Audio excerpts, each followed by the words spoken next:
I Saw the Devil, di mana film ini menceritakan kisah seorang psikopat yang sangat amat sadis, yang harus berhadapan dengan seorang agen rahasia yang sangat amat dendam kepadanya, karena dia telah membunuh sang kekasih atau tunangannya. Didukung dengan akting yang sangat baik dari aktor Lee Byung Hun sebagai So Hyun, seorang agen rahasia yang penuh dendam dan amarah, dan Choi Min Sik sebagai Kyung Chul, seorang psikopat yang amat sangat sadis. Oke, bagaimanakah kelanjutan ceritanya? Tetap simak di channel Bang Intip.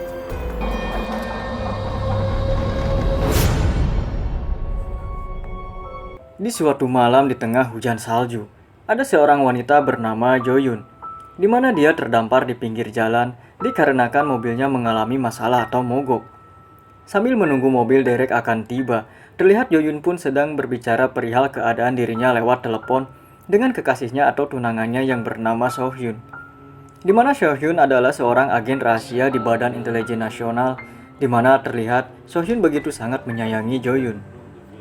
Kemudian terlihat ada seseorang yang keluar dari sebuah mobil yang menawarkan bantuan kepada Jo Yun, di mana dia bilang akan mencoba memeriksa ban mobilnya.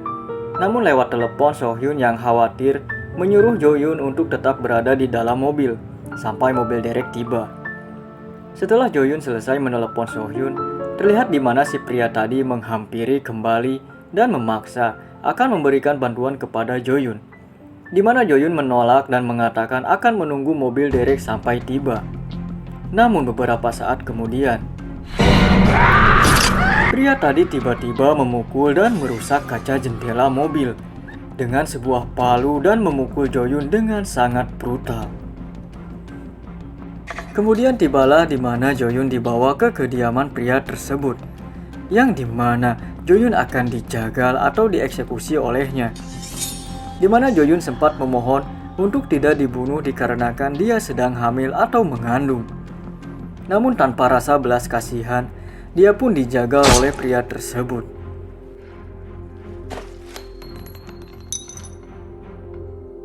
Yang diketahui pria tersebut bernama Kyung Chul, yang bekerja sebagai supir bis di sekolah, di mana dia adalah seorang psikopat yang sangat berbahaya, di mana dia selalu menodai terlebih dahulu para korbannya sebelum mengeksekusinya.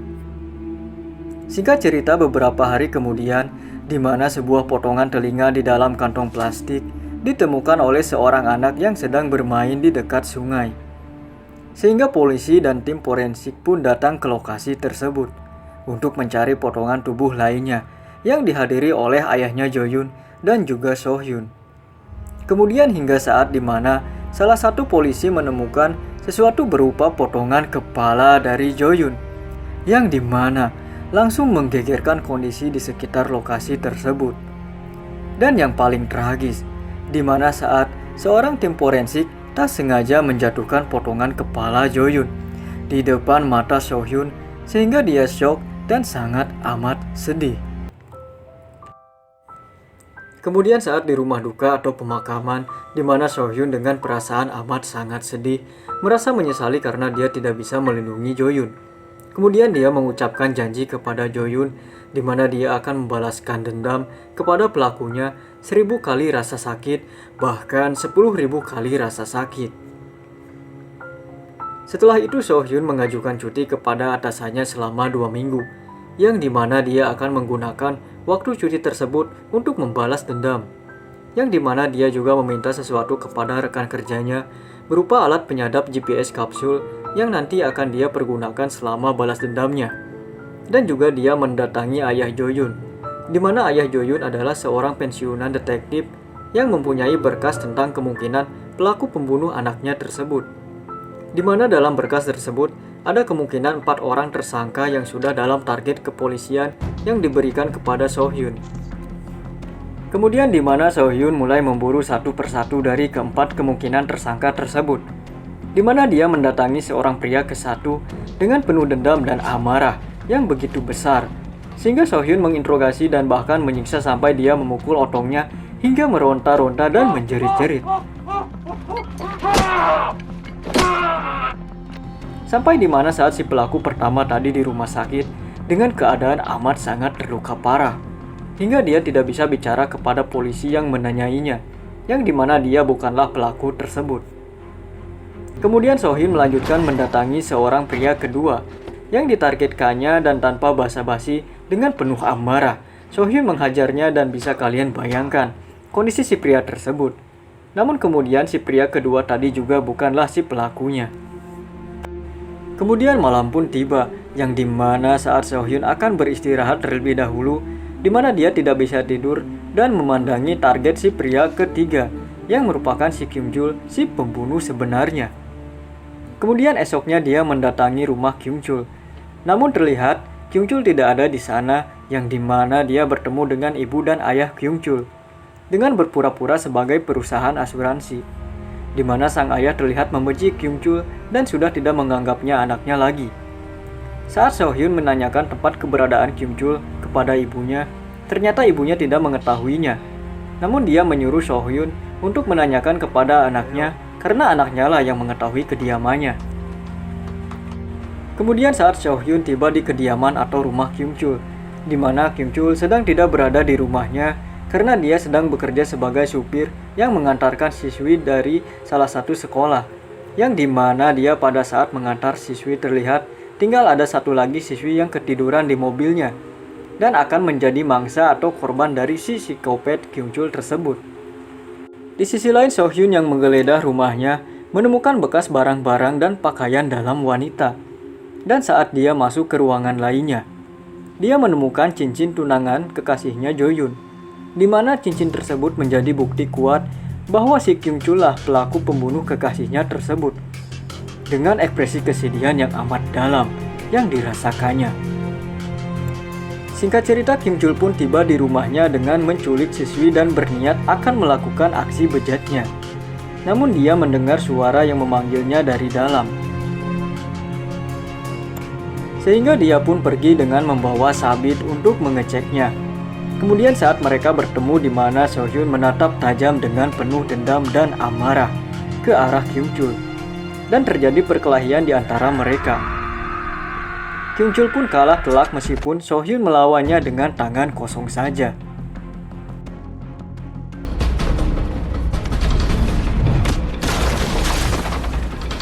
Dengan penuh amarah, So-hyun pun hampir saja akan membunuhnya dengan sebuah batu. Namun seketika terhenti, di mana tujuannya adalah untuk membuat si pelaku pembunuh kekasihnya tersebut, yaitu Kyung-chul, menderita sakit 10.000 kali lipat sesuai yang dia janjikan. Kemudian So-hyun merencanakan sesuatu untuk membalaskan dendamnya dengan cara memasukkan kapsul penyadap ke dalam mulutnya agar dia dapat melacak keberadaannya nanti, dan kemudian mematahkan salah satu tangannya. Singkat cerita, pada saat Kyung-chul terbangun dengan membuka amplop yang berisikan sejumlah uang yang So-hyun tinggalkan, guna agar Kyung-chul bisa bertahan hidup dan mengobati lukanya. Sementara itu, So-hyun akan mengawasi pergerakan Kyung-chul lewat kapsul penyadap yang sudah ditelan Kyung-chul. Kemudian Kyung-chul pun berniat pergi dari kediamannya dengan menumpang sebuah taksi yang kebetulan lewat saat itu, yang dimana ada salah satu penumpang lainnya di sana yang merupakan seorang begal, di mana Kyung-chul membantai mereka dengan pisau secara brutal.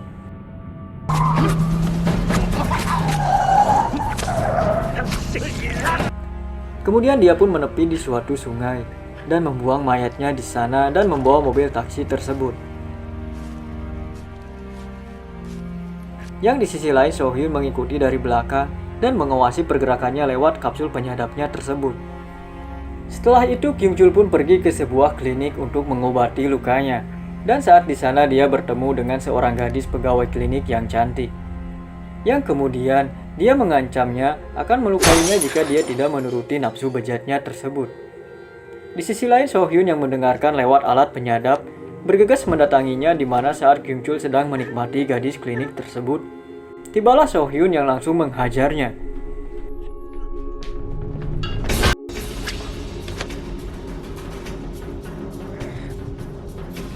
Kemudian dia memotong syaraf pergelangan kakinya sampai dia menjerit-jerit kesakitan. Yang kemudian So-hyun menyuruh gadis tersebut untuk mengobati lukanya lagi.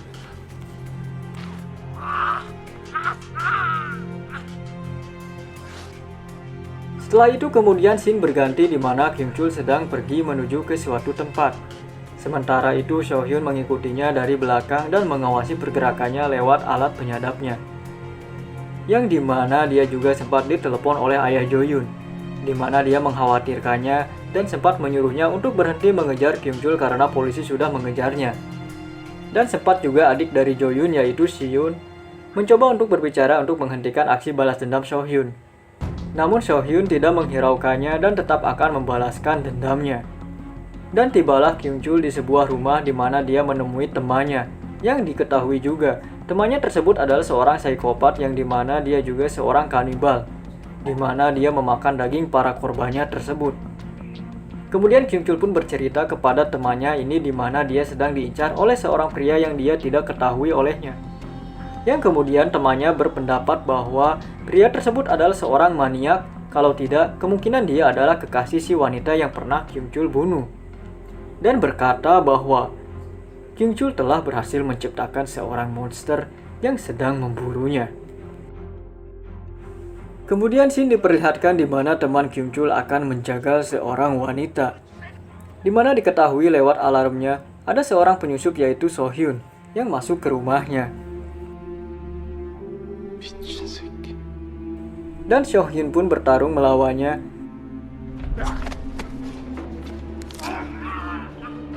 Di mana dia menancapkan sebuah pisau ke tangannya. Lalu kemudian disusul dengan Kyung Chul yang datang dengan membawa senjata yang tembakannya hampir mengenai So Hyun. Di mana di rumah ini terjadi saling buru-memburu antara mereka. Yang dimana So Hyun berhasil melumpuhkan semua yang ada di rumah itu.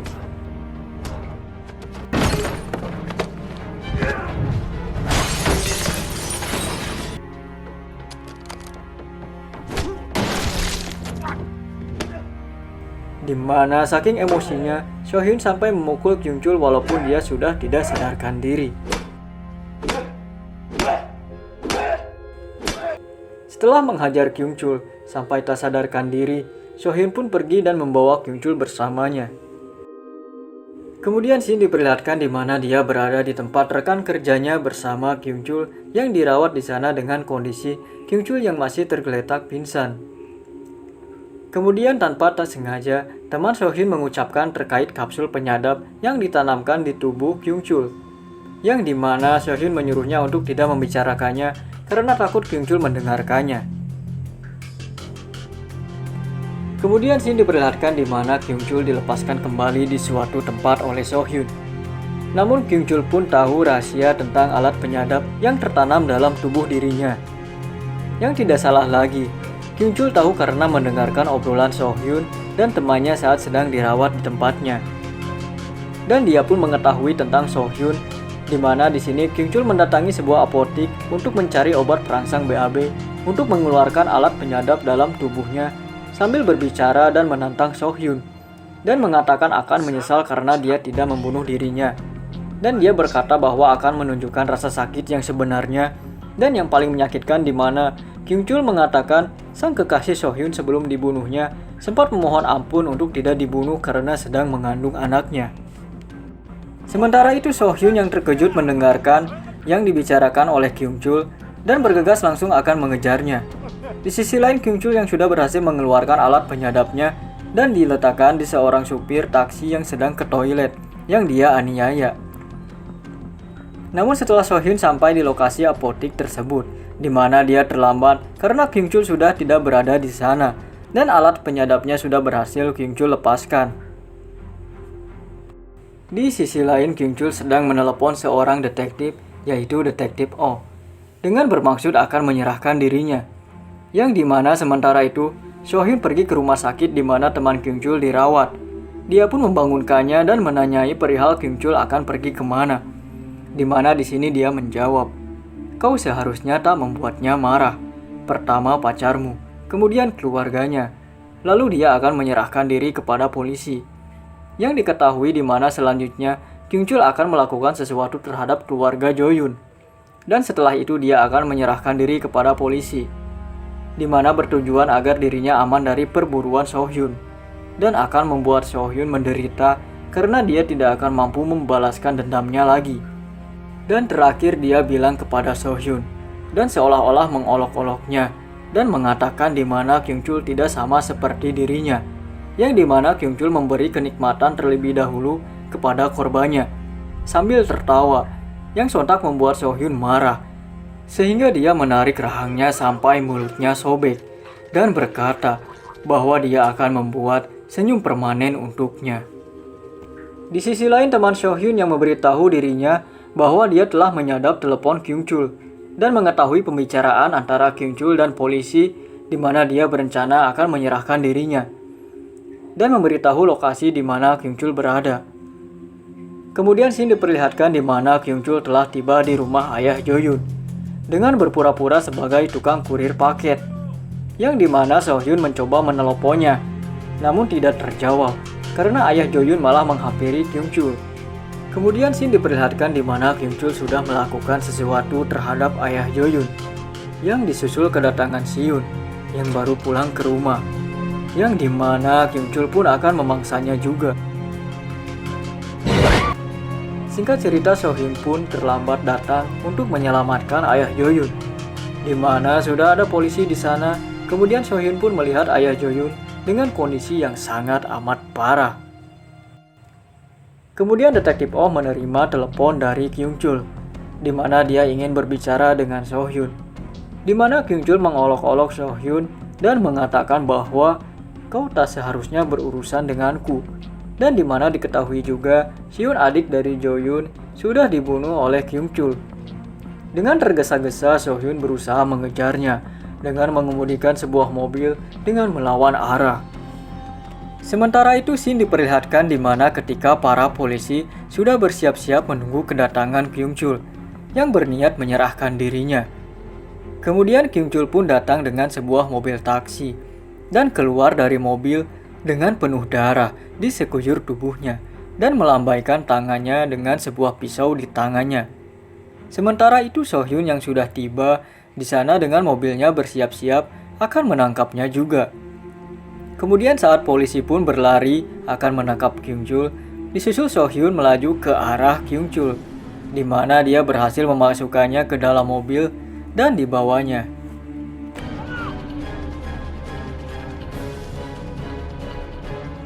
Kemudian tibalah mereka di kediaman Kyungchul, di mana Kyungchul sudah dalam keadaan terikat di sebuah alat penjagal. Di mana di sini Kyungchul sambil menjerit-jerit meminta agar Sohyun untuk segera membunuhnya saja. Dengan penuh amarah, Sohyun seketika langsung menusuk pipinya dengan sebuah obeng di tangannya dan berkata, "Aku baru saja mulai. Aku akan membunuhmu setelah kau merasakan sakit yang teramat sangat. Saat kau merasakan kesakitan dan mulai gemetar ketakutan." Kemudian setelah itu terlihat Kyungchul yang memohon ampun dan agar tidak dibunuh dan terlihat penuh dengan penyesalan. Namun seketika, Kyungchul berbohong atas pengampunan tersebut dan malah menantang Sohyun bahwa dia tidak mengenal rasa sakit dan rasa takut. Kemudian dia menyatakan bahwa Sohyun telah kalah karena dia tidak akan mendapatkan apapun darinya. Setelah itu Sohyun pun pergi meninggalkannya dengan sebuah tali yang dikaitkan ke mulutnya dan dipasang ke pintu untuk menahan alat jagal yang berada di atasnya, yang jika nanti ada yang membuka pintu tersebut, maka pisau jagal akan terjatuh memenggal kepalanya. Kemudian Sohyun pun berjalan pergi di mana di belakangnya ada keluarga Kyungchul yang akan menemuinya. Sementara itu Sohyun yang mendengarkan lewat earphone dengan kapsul penyadap yang diletakkan di samping Kyungchul. Kemudian keluarganya pun menghampiri pintu, di mana di balik pintu tersebut ada sebuah tali yang dimana jika mereka menariknya, maka pisau penjagal akan jatuh. Dan di sini ketakutan Kyungchul pun mulai nyata, di mana dia berusaha berteriak dan meronta-ronta agar keluarganya tidak membukakan pintu. Namun seketika pintu terbuka dan alat jagal di atasnya jatuh memenggal kepala Kyungchul sampai menggelinding di depan keluarganya sendiri, di mana pembalasan Sohyun sudah sampai akhirnya. Namun Sohyun tetap merintih dalam kesedihan walaupun sudah membalaskan dendamnya. Film pun selesai.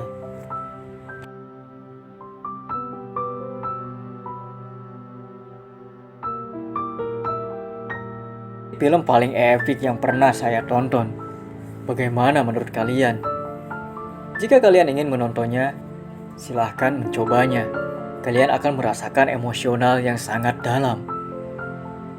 Okelah, terima kasih, sampai jumpa kembali.